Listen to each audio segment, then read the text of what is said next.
कर्मण्येवाधिकारस्ते मा फलेषु कदाचन मा कर्मफलहेतुर्भो मा ते संगोऽस्त्वविकर्मणि।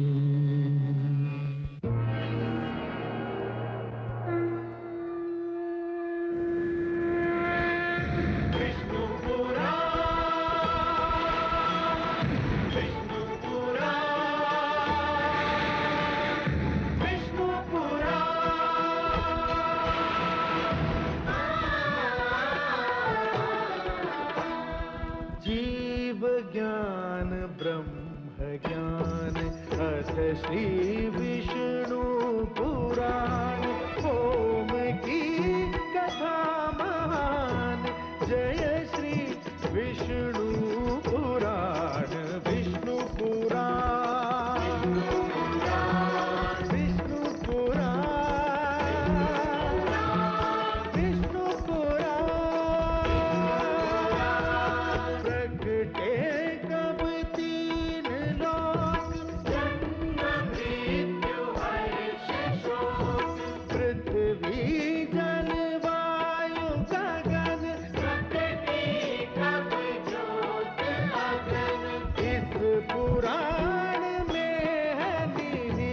जप तप और योग ध्यान विष्णु पुराण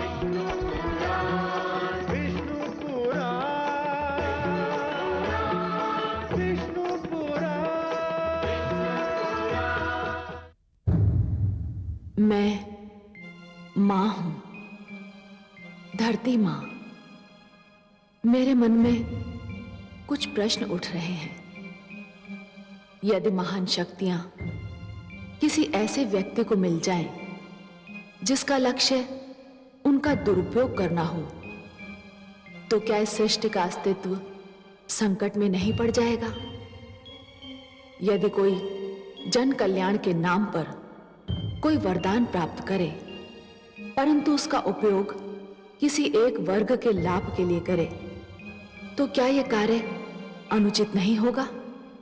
क्या जीवन के लिए केवल ये बात महत्वपूर्ण है कि किसी कार्य का फल उत्तम हो? यह महत्वपूर्ण नहीं कि उसके लिए जो मार्ग चुना गया है वो भी उचित है या नहीं। गुरु शुक्राचार्य ने संजीवनी मंत्र मांगा था जन कल्याण के लिए, पर वो इसका उपयोग कर रहे हैं अपने लाभ के लिए, अपने स्वार्थ के लिए।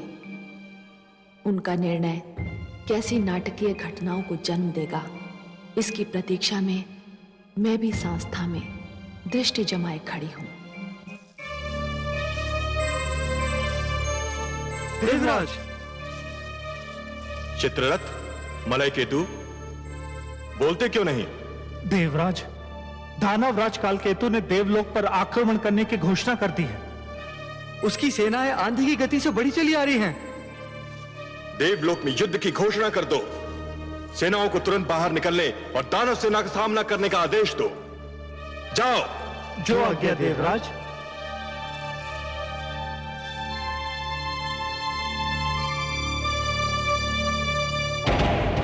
मेरे लिए ये युद्ध अपने दानव शिष्यों को दिए गए वचन को निभाने का अवसर है।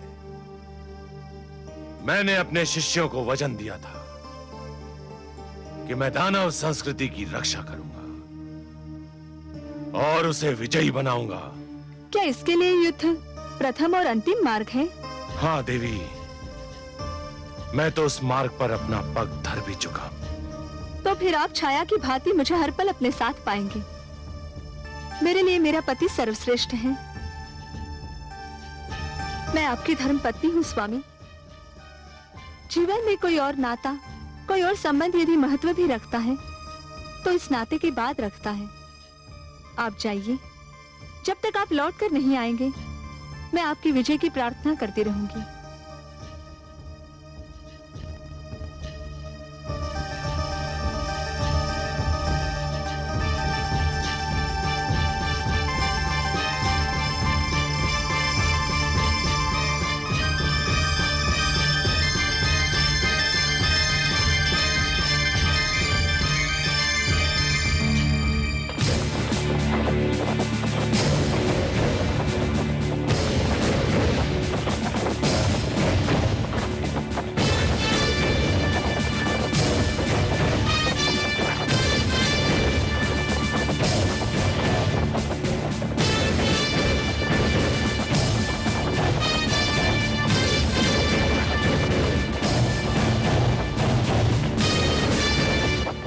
सारथी रथ रोको। रुको सारथी।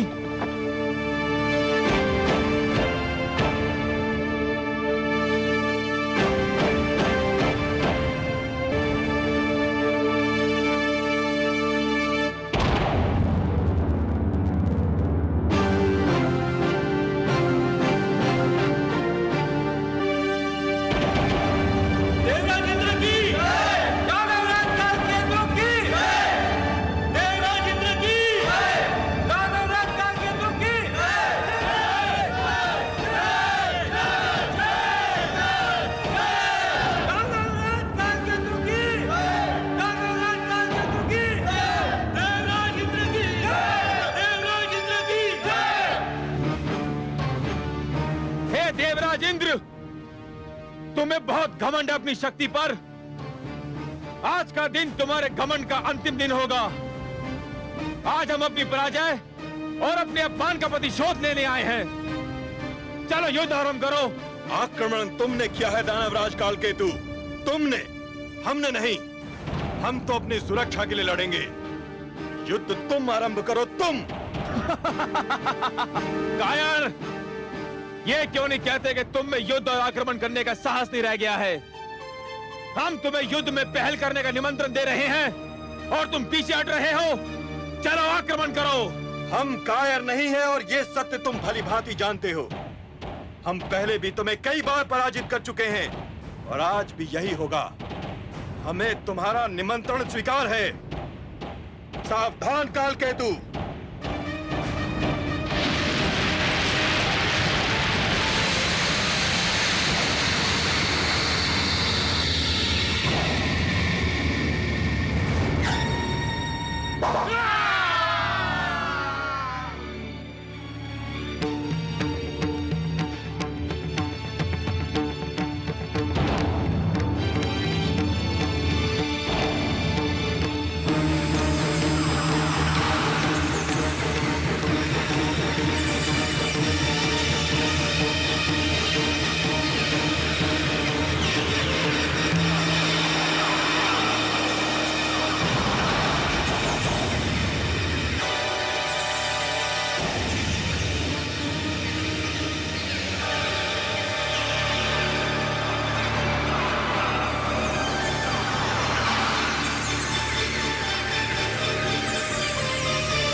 अब तक तुमने प्रहार किया है, अब हमारी बारी है। सावधान!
आक्रमण!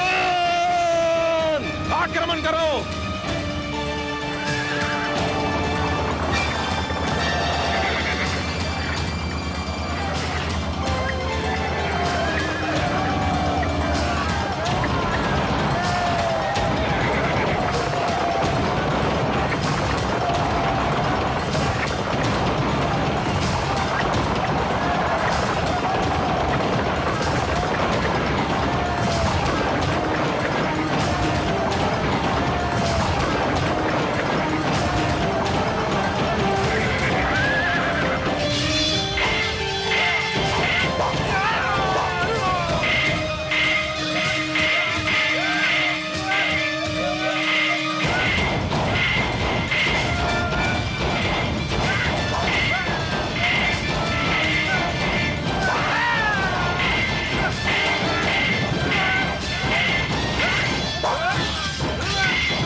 आपकी कृपा से हम जीत गए गुरुदेव। तुमने पहली बार हमें गुरु दक्षिणा दी है काल केतु। ये भेंट स्वीकार कीजिए गुरुदेव, ये इंद्र का वज्र है।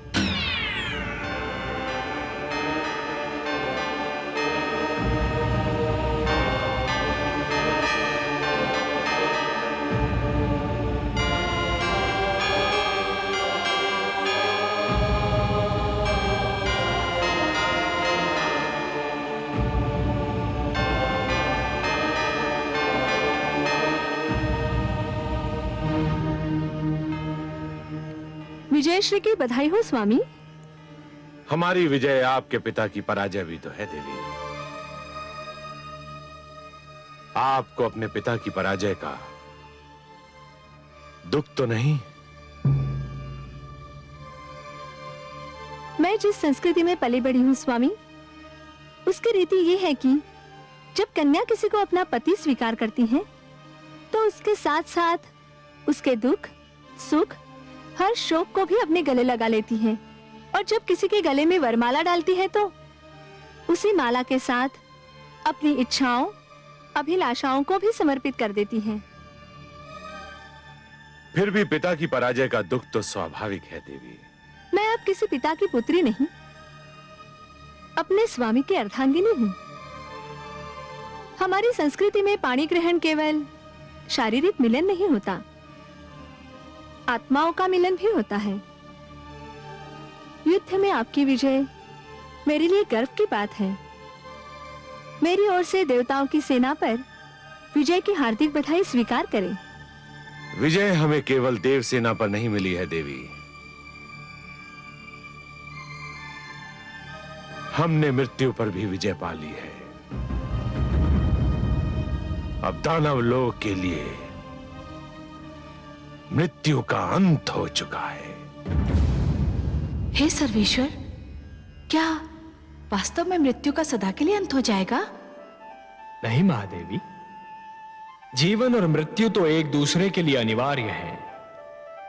यदि मृत्यु का अंत हो गया तो जीवन के सौंदर्य का भी अंत हो जाएगा। जीवन इसी कारण तो सुंदर और मूल्यवान लगता है देवी कि एक दिन उसका अंत होना है। यदि केवल दिन ही छाया रहे और रात्रि ना आए तो नेत्र जागते जागते और सूर्य अपना प्रकाश बांटते बांटते थक जाएं। यदि मृत्यु ना आए तो प्राणी कदाचित जीवन से ऊब जाए देवी। परंतु दैत्य गुरु शुक्राचार्य तो कह रहे हैं कि उन्होंने मृत्यु पर विजय पा ली है। किसकी मृत्यु पर महादेवी? वो दानवों को पुनः जीवन अवश्य दे सकते हैं, परंतु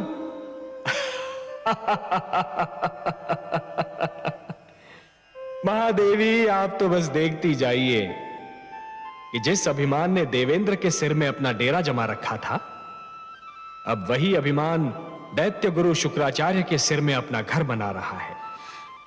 परंतु हे कमल नयन, अभी तो देवेंद्र बहुत उदास, बहुत दुखी और बहुत टूटे हुए दिख रहे हैं। हाँ महादेवी, हाँ, भूल का मूल्य तो चुकाना ही पड़ता है।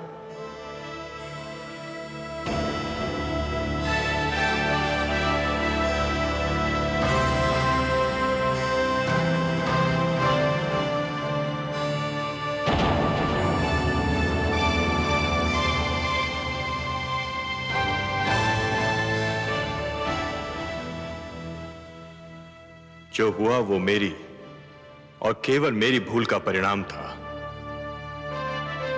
इस भूल में आप अकेले नहीं हैं देवेंद्र।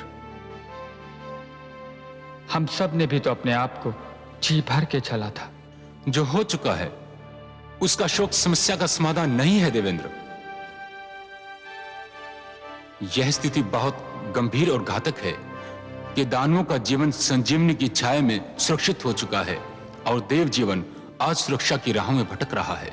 इस स्थिति में मेरी दृष्टि कहीं जाकर ठहरती है तो केवल लक्ष्मी नारायण के चरणों पर।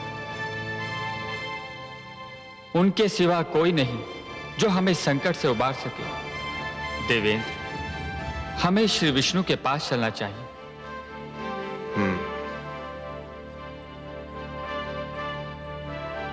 अब उनके अतिरिक्त और कौन आश्रय दे सकता है? उनके अतिरिक्त कौन रक्षा कर सकता है? कह दीजिए समस्त देवताओं से, क्या हमें मिलकर भगवान श्री विष्णु के पास जाना है?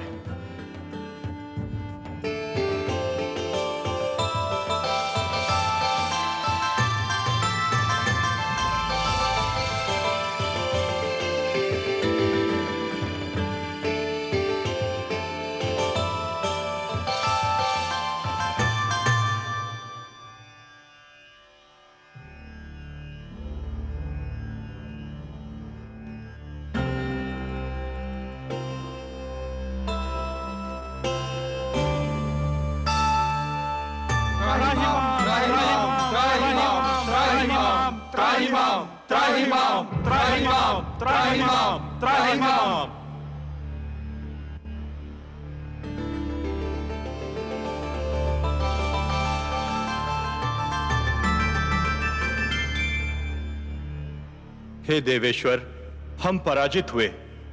हमारी सेना के अगणित सेनानी वीर गति को प्राप्त हुए। हमारा सिर लज्जा से झुक गया। आपके अतिरिक्त और कोई नहीं जो हमारी रक्षा करे, हमारे दुख का निवारण करे। हे परमेश्वर, हमारी सहायता कीजिए। हे नारायण, दैत्य गुरु शुक्राचार्य ने भगवान शिव से संजीवनी मंत्र क्या प्राप्त किया? हमारे सिरों पर मृत्यु और पराजय का वज्र आ गिरा। हे लक्ष्मीपति, यदि दानव मरते हैं तो दैत्य गुरु उन्हें फिर से जीवित कर देते हैं, और जब देवता मरते हैं तो उनका सदा के लिए अंत हो जाता है। हे सर्वशक्तिमान, यही दशा रही तो देवता घटते जाएंगे, दानव बढ़ते जाएंगे, और एक दिन देवलोक पर दानवों का आधिपत्य हो जाएगा। देव संस्कृति गिर जाएगी तो मानव संस्कृति भी गिर जाएगी। जब हम संजीवनी मंत्र से सुरक्षित नहीं तो मानव तो और भी दुर्बल है। हमें संजीवनी मंत्र से बचाइए प्रभु, हमारी सहायता कीजिए। संजीवनी मंत्र का केवल एक उत्तर है, अमृत।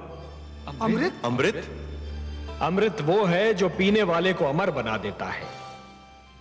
मृत्यु उसे छू नहीं सकती। परंतु हे लक्ष्मी नारायण, अमृत हमें कहां मिलेगा, कैसे मिलेगा? देवेंद्र, अमृत आपको समुद्र से मिलेगा, सागर का मंथन करने से मिलेगा। अमृत? परंतु हे जगदीश्वर, हमें तो अमृत के विषय में कुछ भी ज्ञान नहीं। हे देवराज, जिस प्रकार दूध के भीतर माखन छिपा तो होता है, परंतु वो मिलता तभी है जब दूध को मथा जाता है, उसी प्रकार समुद्र के भीतर अनेक पदार्थ छिपे हैं, अनमोल रत्न छिपे हैं। उन्हें केवल मंथन के द्वारा ही निकाला जा सकता है। अमृत उनमें सबसे अनमोल है। सत्य तो यह है देवगण कि मंथन मथने और खंगालने की उस क्रिया का नाम है जिसके द्वारा स्वयं के भीतरी गुणों और अवगुणों की खोज की जाती है। मानव यह मंथन प्रतिदिन करता है।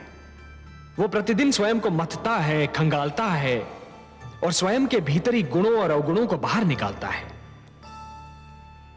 आश्चर्य तो यह है कि वो मानव होकर भी इस क्रिया से परिचित है और आप देवता होकर भी इस क्रिया से अपरिचित हैं। पर हे लक्ष्मीपति, हम समुद्र का मंथन करेंगे कैसे? मंथन मथानी और डोरी की सहायता से किया जाता है। मैं आपके लिए मंदर पर्वत को मथानी बनाऊंगा और वासुकी नाग की डोरी दूंगा। परंतु एक तीसरी वस्तु की भी आवश्यकता होती है देवगण, जिसका प्रबंध आपको स्वयं करना होगा। और किस सामग्री की आवश्यकता होती है सर्वेश्वर? डोरी को खींचने और मथानी को डुलाने के लिए 2 दलों की आवश्यकता होगी देवेंद्र। जो डोरी को दो छोरों से पकड़कर खींचेंगे, उनके बिना तो मंथन संभव ही नहीं है। बिल्कुल वैसे ही जैसे दूध मथने के लिए दो हाथों की आवश्यकता होती है। तो हम देवता आधे एक छोर पकड़कर आधे दूसरा, यह कार्य तो सरलता पूर्वक कर सकते हैं। मंदर की मथानी को डुलाना है देवेंद्र, वासुकी नाग की डोरी को खींचना है। संजीवनी मंत्र के प्रभाव ने आपकी संख्या को घटा दिया है, और आपकी घटी हुई छोटी सी संख्या इतना महान कार्य नहीं कर सकेगी।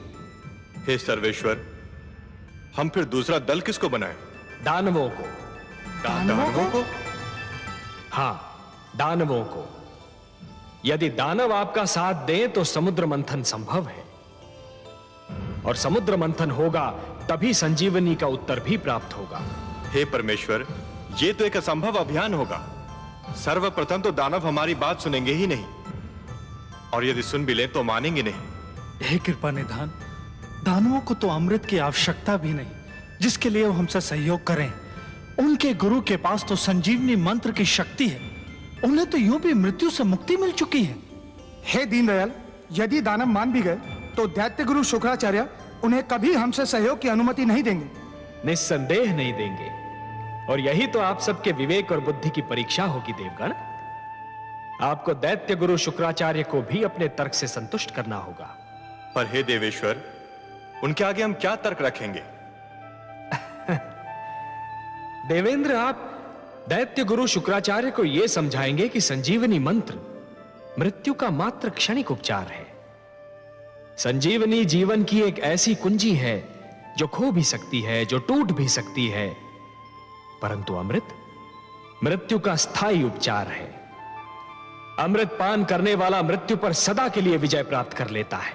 परंतु हे नारायण, इसका अर्थ तो यह हुआ कि हमें दानवों के पास सिर झुकाकर जाना होगा, उनसे सहयोग और सहायता की भिक्षा मांगनी होगी।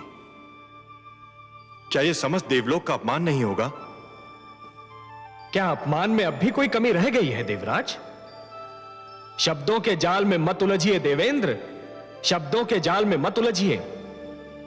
आंधी आए तो आंखें फाड़कर पथ पर आगे बढ़ते रहना कोई बुद्धिमत्ता नहीं है। ऐसे में बुद्धिमत्ता तो वो है कि नेत्र मूंद कर बैठा जाए और आंधी के निकल जाने की प्रतीक्षा की जाए। शस्त्रधारी शत्रु से निहत्थे लड़ना यह कोई वीरता नहीं है देवगण, यह तो आत्महत्या है। ऐसे में वीरता तो यह है कि शत्रु को शांत रखा जाए, यदि आवश्यकता पड़े तो उसकी प्रशंसा भी की जाए और उससे लड़ने के लिए शक्ति जुटाई जाए। शत्रु से सहयोग और सहायता लेना भी रणनीति का अंश है देवेंद्र। एक प्रश्न अभी रह गया सर्वेश्वर। वो भी पूछ लीजिए। यदि दानवों ने सहयोग देने के लिए यह मांग की कि अमृत उन्हें भी दिया जाए, तब क्या होगा? संजीवनी के साथ अमृत भी उन्हें मिल गया तो उनकी शक्ति दुगनी हो जाएगी। असंभव, असंभव देवेंद्र, असंभव। समुद्र मंथन से अनेक पदार्थ निकलेंगे, अनेक सामग्रियां निकलेंगी, अनमोल रत्न निकलेंगे, उन सब का बंटवारा संभव है, परंतु अमृत पर केवल देवताओं का अधिकार होगा। उसकी एक बूंद पर भी दानवों का अधिकार नहीं होगा। अब यह कैसे होता है, यह देखना मेरा कार्य। यदि दानवों ने अमृत मांगा तो मैं स्वयं बीच में आऊंगा। हे त्रिलोकीनाथ, आप संकट नाशक हैं, तारनहार हैं, हमारे नायक हैं। आपने इस निराशा में आशा का दीप जला दिया। हमें अनुमति दीजिए जगदीश्वर।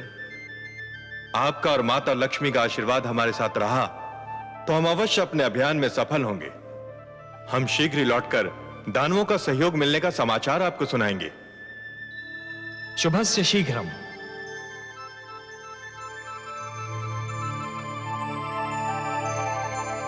हे कमल नयन, आपने अभी कहा कि दानवों से सहयोग लिया जाए, किंतु उन्हें अमृत की एक बूंद भी न दी जाए। हाँ महादेवी, मैंने यही कहा। परंतु हे सर्वेश्वर, क्या ये छल नहीं कहलाएगा?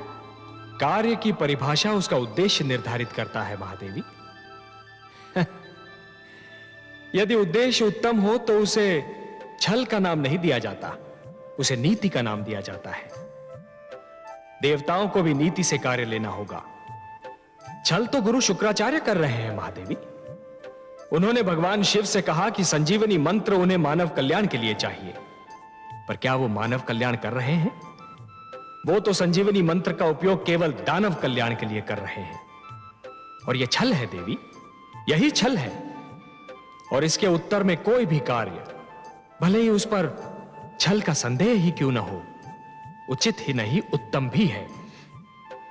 आप तो उत्तरों के उत्तर हैं, तर्कों के तर्क हैं और उद्देश्यों के उद्देश्य हैं कमल नयन। आपकी हर बात में रहस्य होता है।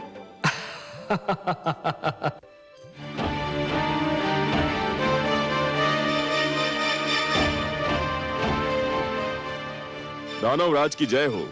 देवलोक से देवराज इंद्र अपने सहयोगी देवताओं के साथ पधारे हैं और दानवराज की सेवा में उपस्थित होने की अनुमति चाहते हैं। पराजय विजय से मिलने आई है महाराज, बधाई हो। सावधान कालकेतु, उनके आने में अवश्य ही कोई रहस्य है। देवराज और उनके साथी देवताओं को सम्मान सहित सभागार में लाया जाए। जो आज्ञा दानवराज।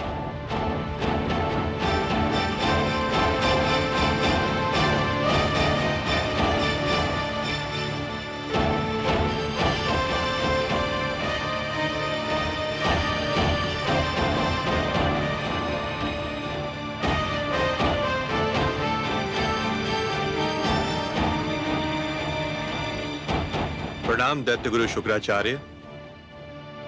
प्रणाम दानवराज कालकेतु। दानव सभागार में देवराज इंद्र का स्वागत है।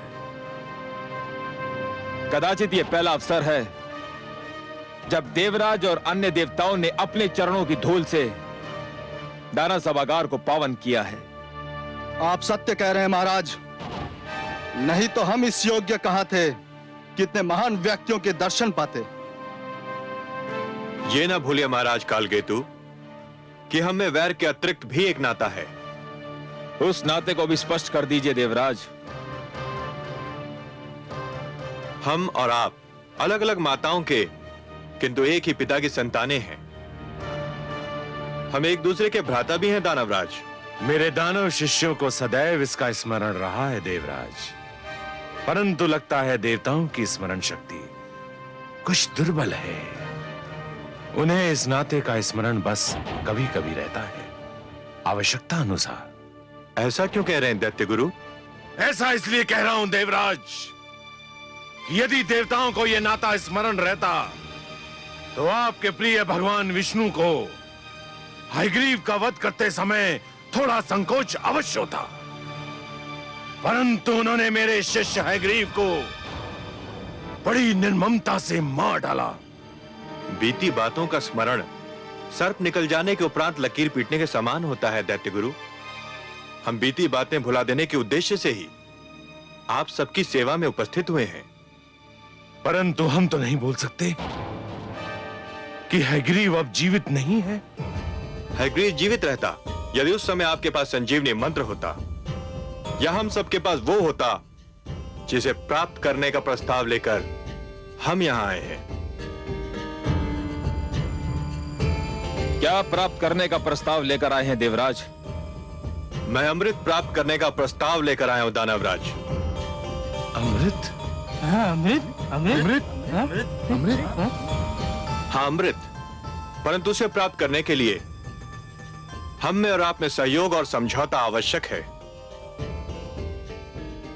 सहयोग समझौता? जल अग्नि से समझौता करने आया है, मृग सिंह से सहयोग चाहता है। ये कैसी अनोखी बात कर रहे हैं आप देवराज इंद्र? और ये अमृत है किस वस्तु का नाम? अमृत वो अनमोल वस्तु है जिसे पीकर हम सब मृत्यु पर विजय पा सकते हैं। जिसको पीने वाला अमर हो जाता है, मृत्यु उसके निकट भी नहीं आ सकती। मृत्यु तो यूं भी मेरे शिष्यों के निकट नहीं आ सकती है देवराज, आ भी जाए तो उल्टे पांव लौट जाती है। आप भूल रहे हैं कि मेरे पास संजीवनी मंत्र है। दैत्य गुरु शुक्राचार्य, आप महान विद्वान हैं, महाज्ञानी हैं। संजीवनी मंत्र ने आपको इतना शक्तिशाली बना दिया है कि कोई आपके समक्ष सिर नहीं उठा सकता। फिर भी क्या मैं आपसे एक बात पूछ सकता हूं? अवश्य पूछिए देवराज, मैं आपको निराश नहीं करूंगा। यह सत्य है कि संजीवनी मंत्र के कारण दानव मृत्यु के भय से मुक्त हो चुके हैं। उन्हें मृत्यु आ भी जाए तो आप उन्हें पुनर्जीवन प्रदान कर देंगे, परंतु यदि आपको कुछ हो गया तब क्या होगा दैत्य गुरु?